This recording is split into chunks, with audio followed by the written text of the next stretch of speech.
बोट दुर्घटना मुंबईच्या आणि रायगडच्या मध्ये एक दुर्दैवी घटना घडली आहे।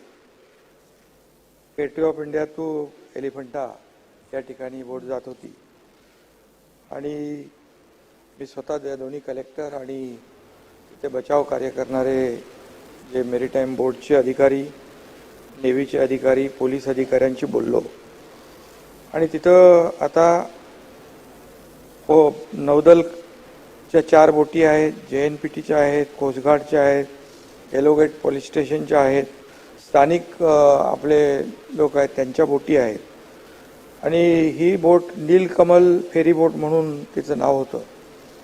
पुरण कारंजा या ठिकाणी ही पलटली आणि बुडाली। एकूण जवळपास 80 प्रवासी होते आणि त्यामध्ये 5 क्रू मेंबर होते। त्यापैकी 77 लोकांना रेस्क्यू केलेलं आहे आणि 2 बेपत्ता आहेत, 1 मयत आहे आता। आणि जे सुरक्षित बाहेर काढलेत त्यांना तात्काळ वैद्यकीय उपचारासाठी हॉस्पिटलाइज करण्याच्या देखील सूचना दिलेल्या आहेत। आणि ही सर्व जी टीम आहे ही टीम त्या ठिकाणी काम करते आहे आणि बचाव कार्य अतिशय तातडीने तात्काळ त्या ठिकाणी सुरू केलं, त्यामुळे मोठी जीवितहानी थांबलेली आहे।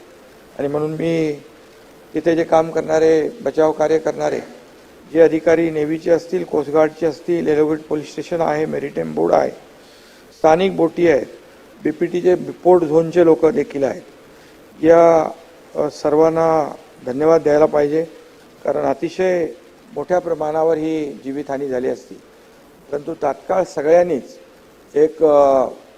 एकत्र येऊन एक टीमवर्क केलं आणि या सर्व आपल्या प्रवाशांना वाचवण्याचं काम केलेलं आहे। धन्यवाद उपमुख्यमंत्री महोदय। आणि आम्ही सन्माननीय शंभूराजे देसाईंनी काही प्राथमिक माहिती सांगितली होती, त्याची तत्परतेने दखल घेऊन तिथल्या मदत कार्याच्या संदर्भामध्ये जी माहिती सभागृहाला अवगत केली त्याबद्दल आम्ही आभारी।